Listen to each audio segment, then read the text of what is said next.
we're looking at live pictures here from the Global Investment Summit. Piers Pottinger, this is at Hampton now. This is a good news day, isn't it? Terrific. This is really good news for Britain. I think this really is a great achievement by everyone involved. I think Kemi Badenoch deserves some praise here.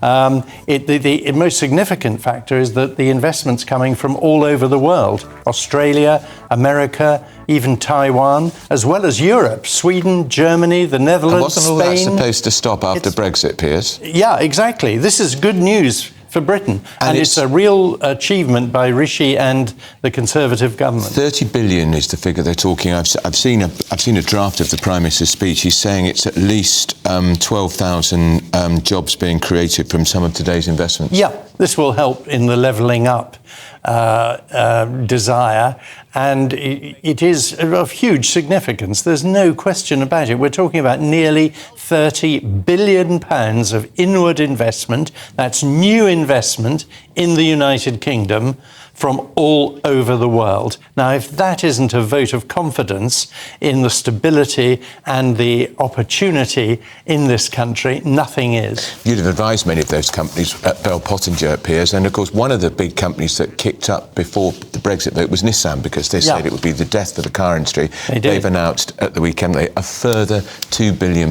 investment in Sunderland, 2 new cars they're going to produce, and a big giga batteries, massive for the northeast. Absolutely, and all credit to Nissan, because they've admitted they were wrong about Brexit. Yeah. And I mean, this is of great significance. Of course, the Remainers and a lot of the left-wing press will not give this the prominence that it deserves. But I think this is a major achievement, and also coming on the back of the autumn statement, where there were biggest business tax cuts for many decades.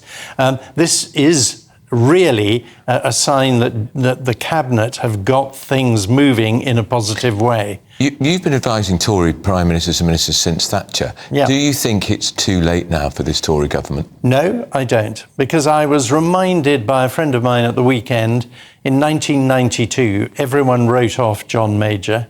It was in the middle of a recession. And people weren't feeling better off or feeling any optimism, really, and yet Major won. And the reason he won is that people felt Kinnock was not up to it. And again, quite often you'll find that British people vote against rather than for something. And in 1992, they voted against Labour because they were scared of what Labour would do to the economy, quite rightly. And at the moment, Starmer has no visible, credible, well-funded policies about business such as this. You never see a Labour government delivering anything like this has just happened today. I was gobsmacked with his interview he gave on Classic FM last week, and he was asked to pick a piece of music that best summed up for him, the Labour Party, and he picked "Oh to Flipping Joy," which is the EU national anthem. Does he not think of anything? Does he not think anything through? No, I don't think staggering. He did. No, and of course it was used by the Germans in the war. Rather a great deal. It was. And I think, unless I'm very much mistaken, the same people who also slaughtered millions of Jewish people in Auschwitz. Yeah, I mean, I just read it twice, thought, he can't have said that. He must have got the symphony wrong. No, it was the Ode to Joy, which has been the EU's national anthem for the best part of half a century. But maybe he knows that perhaps it's the Remainer crowd that he wants to appeal to. Well, perhaps that's his calculation, or do you think he thought it through, Piers? I'm frightened if he has, but it was inept. Because, first of all, he should have chosen something at least British. Yes. And maybe something Land with a bit more proper British appeal. We just think Kemi Badenoch is now taken to the stage at this summit. This is at Hampton Court.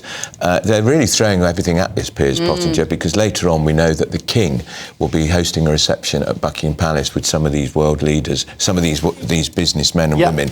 And quite right. Yeah, and Kemi Badenoch, of course, is our business trade secretary, and so this won't be doing her leadership prospects any harm. No, not at all. I mean, she is also very much a popular person with the membership of the party and growing in popularity. And I think this will do her immense good. She has been travelling around the world tying these deals up. And the fruit has come to bear today. It really is, and I can't stress enough, the fact that it's from all these countries around the world. It's a huge list. And even Taiwan, which is in Taipei, kind of the home of software development, they're investing in technology in the UK. It's fantastic. Let's have a little listen. So here is the Business and Trade Secretary, Kemi Badenoch. More greenfield FDI than Germany and France combined. We also have the most valuable tech sector, only the third in the world to reach £1 trillion in value. Last year alone, we created 112,000 jobs in all corners of the UK from inward investment, with many more being created here today. Since the Department for Business and Trade was formed just a few months ago, we have seen even greater investment in this country. In my first few days as Business Secretary, I ushered in a momentous deal for Airbus and Rolls-Royce, providing new aircraft for Air India. In September, BMW announced the transformation of their Oxford Mini plant, which secured 4,000 jobs with Stellantis. So that's Kemi Badenoch speaking. She is the Business Secretary. We're expecting the Prime Minister in the next few minutes.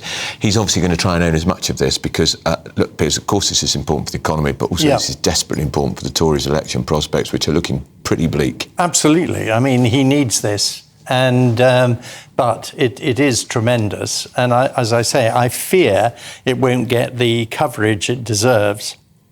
But it is. I mean, to say it's a step in the right direction is an understatement.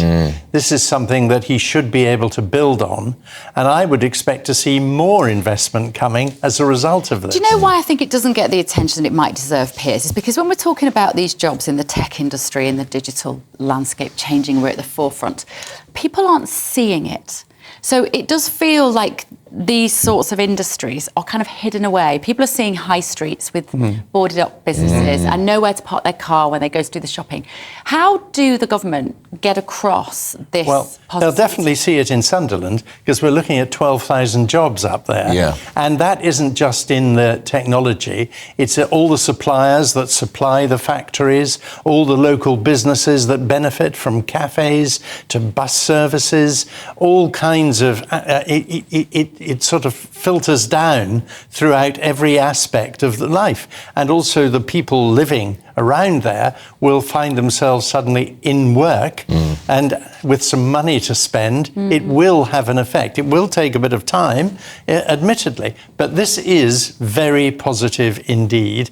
And really, it's also extremely hard for the Labour Party or anyone else in opposition to knock this. Why don't they come out and actually say it's a good thing? For once, you know, knock all the Yahoo stuff on the head.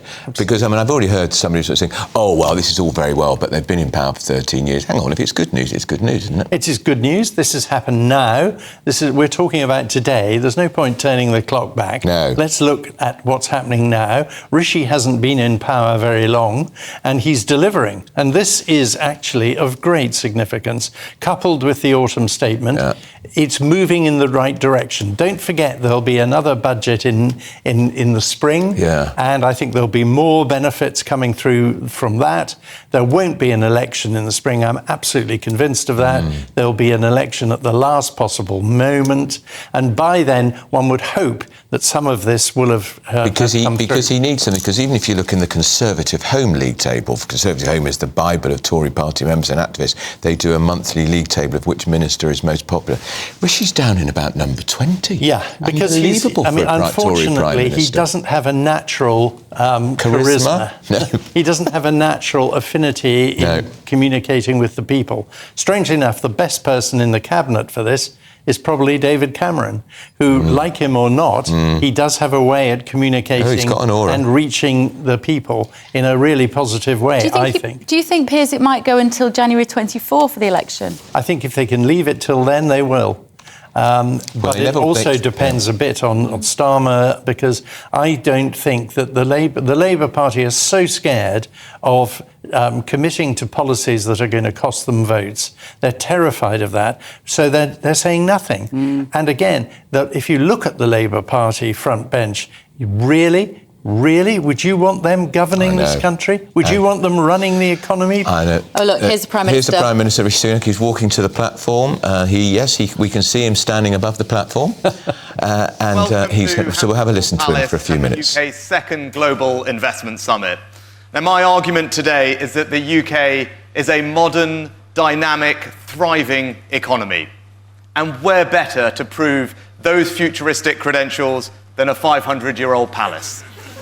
But this summit is not just a sales pitch for Britain, although you'd better believe that I'm going to give you that. It's also a chance for us to say thank you. I've spent my career before politics in business and finance, and so have many of my top team, including the Chancellor. And we know that it's not governments that grow the economy. It's businesses and investors like all of you.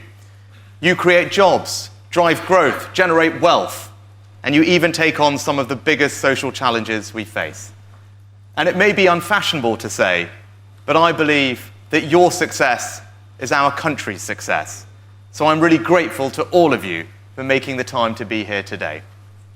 And your presence, your decision to choose to invest in Britain, is a huge vote of confidence in our country's future. And I think you're absolutely right to feel that confidence, because we are setting about making this the best place in the world to invest and do business. Now, I'm unashamedly proud of Britain, and there is a growing momentum right here in the UK right now. Don't just take my word for it. PwC's survey this year of thousands of global CEOs rated the UK the most attractive investment destination in Europe. And you can see that confidence in the decisions that people are making, like Tata, BMW, and just last week Nissan, investing billions into automotive and electric vehicle manufacturing. Or Microsoft, announcing today £2.5 billion for critical AI infrastructure, in addition to all the leading AI labs who already have their European offices here. Or the Ellison Institute of Technology, confirming today £1 billion investment into their new Oxford site, researching and developing new technologies, including life sciences. And you can see that momentum, too, in our commitment to free trade.